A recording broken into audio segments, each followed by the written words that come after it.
विनय sir शुरू में ही बड़ा अच्छा बात बोले कि सारे जहां से अच्छा हिंदोस्तां हमारा। यह जो गाना गाए थे उनका नाम था मोहम्मद इकबाल। मोहम्मद इकबाल ना जब हमारा देश का बंटवारा हुआ तो मोहम्मद इकबाल पाकिस्तान में जाना चाह रहे थे। वो कहे कि नहीं, हम पाकिस्तान में जाएंगे, हम हिंदुस्तान में नहीं रहेंगे। और जब तक हिंदुस्तान की बंटवारा नहीं हुआ था तब ये गाना गाए थे कि सारे जहां से अच्छा हिंदुस्तान हमारा। जब वह पाकिस्तान में जाने लगे तो भारत के बहुत सारे लोगों ने उनके दामन को थामा और बोला कि इकबाल सर, आपने गाया था सारे जहां से अच्छा हिंदुस्तान हमारा, फिर अब क्या हुआ? तो मोहम्मद इकबाल साहब बोले कि हम मुसलमान हैं, ये वतन सारा जहां है हमारा, हम जहां रहेंगे वही मेरा देश होगा। सब बताइए, जिन्होंने इस भारत के लिए इतना सुंदर गीत को गाया और वो हमारे भारत को ठुकरा करके किसी और देश में जाना पसंद करता है। ये आज़ादी बहुत सिंपल बात नहीं थी। हम लोग एकत्रित हुए हैं बड़ा आसानी से कि हाँ चलिए जय हिंद जय भारत बोल करके थोड़ा याद करते हैं, लेकिन अगर मायने में अगर इस आज़ादी को बताया जाए तो आपके रोंगटे ना खड़े हो जाए तो फिर की जितना डिफिकल्टी हमारे देश को आज़ाद कराने में लगा है ना, शायद आप सोच सको। थोड़ा सा हमने स्टार्ट करते हैं। विशेष 10 मिनट बहुत हो गया, ध्यान से सुनना। यह जो लेक्चर है एक लेक्चर की तरह समझना, लगभग आपका मॉडर्न इतिहास को हम बता रहे हैं, बहुत इंपॉर्टेंट है। आप में एक कॉन्फिडेंट लेवल आ जाएगा। ध्यान से सुनना। पहले इस पूरे दुनिया में राष्ट्रवाद होता क्या है किसी को पता ही नहीं है। आज हम लोग जो एकत्रित हैं यहाँ पर, यह सारे लोगों के मन में कहीं ना कहीं राष्ट्रवाद की भावना है, तभी हम सारे लोग एकत्रित हुए हैं। अगर राष्ट्रवाद की भावना हम किसी में नहीं होता तो आज हम यहाँ एकत्रित नहीं होते और ये झंडे के सलाम नहीं करते। बिल्कुल लगभग 200-300 साल पहले लोग को पता ही नहीं था कि राष्ट्रवाद होता क्या है, कोई देश भी होता है और देश प्रेमी की भी बात हो सकती है। पूरे दुनिया में निरंकुश शासन हुआ करता था।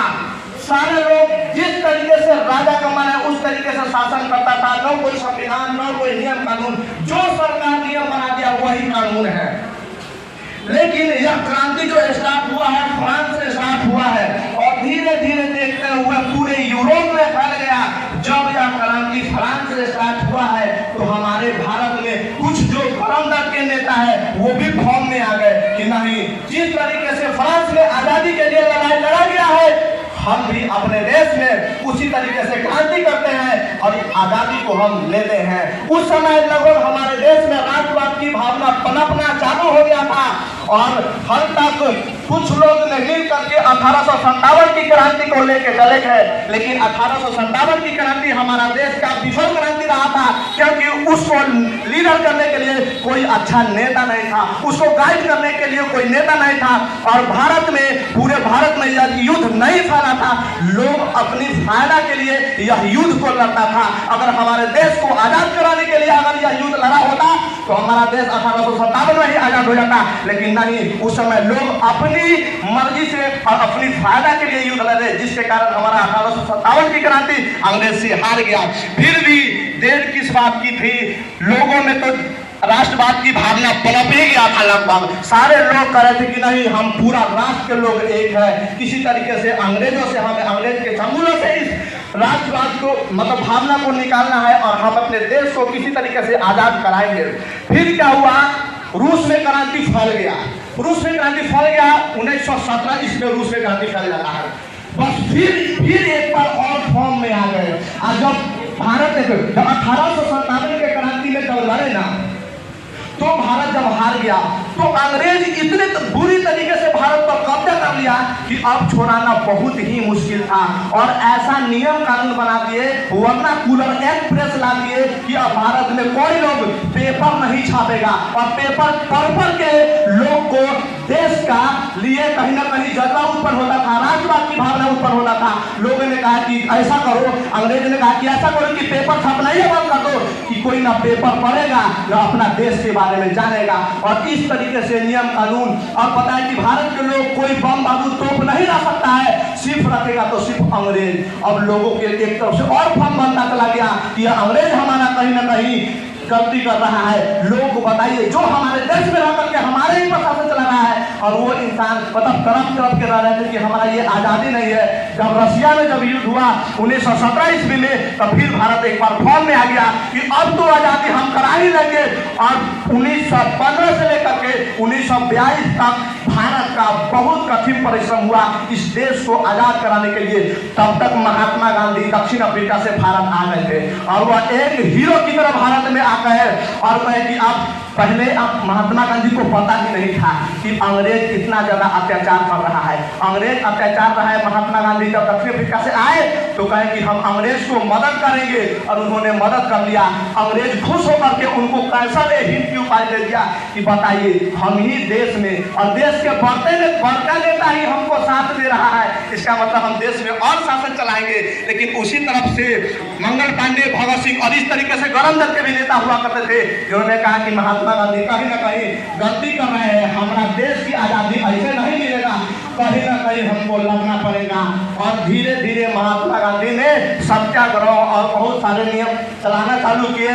और लास्ट में जब देखिए 1928 इसमें भारत में साइमन कमीशन आता है। हर साल, हर 10 साल पर अंग्रेज अपना नियम कानून बनाता था भारत के लिए। वही 1930 में आने वाला था, लेकिन 1928 में वह नियम कानून पास करके भारत आता है कि भारत के एक नियम कानून पास करेंगे। तो जितने भी गरम दल के नेता थे वो भ्रम में आए और कहे कि साइमन कमीशन को हम भारत नहीं आने देंगे। और सारे लोग ने नारा लगाया कि साइमन गो बैक, और पूरे तरीके से भारत में नारा लगाया गया। और इस नारा का जो लीडर थे वह लाला लाजपत राय थे। और लाला लाजपत राय पर ऐसा न लाठी से मारा कि लाला लाजपत राय की मृत्यु हो जाता है। और लाला लाजपत राय को भगत सिंह अपना गुरु मानते हैं। फिर भगत सिंह बोले कि ये हमारे गुरु को मारा है, हम इसको छोड़ेंगे नहीं, और उन्हें जाकर संघर्ष को हत्या करता है, जिसके कारण भगत सिंह को फांसी की सजा दी जाती है। हालांकि ऐसा बोला जाता है इतिहास में कि अगर महात्मा गांधी जी चाहते तो भगत सिंह को बचा लेते, लेकिन ये बात थोड़ा सा कंट्रोवर्सी है, इस पर नहीं चलते हैं। उसके बाद धीरे धीरे लोगों में फॉर्म आ गया। और 1919 के अगर पीछे जाएंगे तो आपको पता है कि 13 अप्रैल 1919 को जालियांवाला बाग हत्याकांड हुआ था, जिसमें 1600 राउंड गोलियां चलाया गया था। और हमारे भारत ऐसा रातों रात नियम कानून पास कर दिया, जो अभी हम लोग धारा 144 कहते हैं, उस तरीके का नियम पास कर दिया कि अगर रास्ते में कोई अगर पकड़ाया, रोड पर कोई पकड़ाया, उसको सीधा डायरेक्ट भूज दो, मार दो डायरेक्ट गोली। और लोग को पता नहीं था, जालियांवाला बाग में 1,000 लोग थे और डायरेक्ट जनरल आया। लेकिन कहते हैं ना, हमें तो अपनों ने लूटा है, गैरों में कहाँ दम था। सही बात है, क्योंकि भारत में अगर जालियांवाला बाग हत्याकांड हुआ है तब उसका जिम्मेदार है कहीं ना कहीं भारत के हंसराज ने जाकर के कह दिया जनरल डायर को, गया जनरल डायर आप नियम कानून पास किए हैं और बहुत सारा लोग मीटिंग कर रहा है, जाइए। और जनरल डायर आया और लगभग 1,000 आदमी को मरवा दिया है। तो बहुत सारा इसमें दुख हुआ, मतलब बहुत सारे जो नेता थे उनको अब कहे कि नहीं, अब आज़ादी ऐसे नहीं मिलेगी, हमको कुछ करना पड़ेगा। और लास्ट में 1942 ईस्वी में भारत छोड़ो आंदोलन, महात्मा गांधी भी समझ गए थे कि अब मतलब रूसा फूली से काम नहीं चलेगा। महात्मा गांधी जी रूस जाते थे कि नहीं, हमारा देश का आजाद करेंगे तो हम खाना ही नहीं खाएंगे। अब महात्मा गांधी भी समझ गए कि अब रूसने से काम नहीं चलेगा, और डू और डाई, करो और मरो का नारा दिए कि अब किसी तरीके भारत को आजाद करा देना है अंग्रेज के चंगुल से। और लास्ट में भारत को आजाद करा ही दिया गया 1947 ईस्वी में। बहुत सारा इसके चलते बहुत सारे इतिहास से विशेष टाइम नहीं है, हम नहीं कहना चाह रहे हैं, बस यही था। जय हिंद, जय भारत।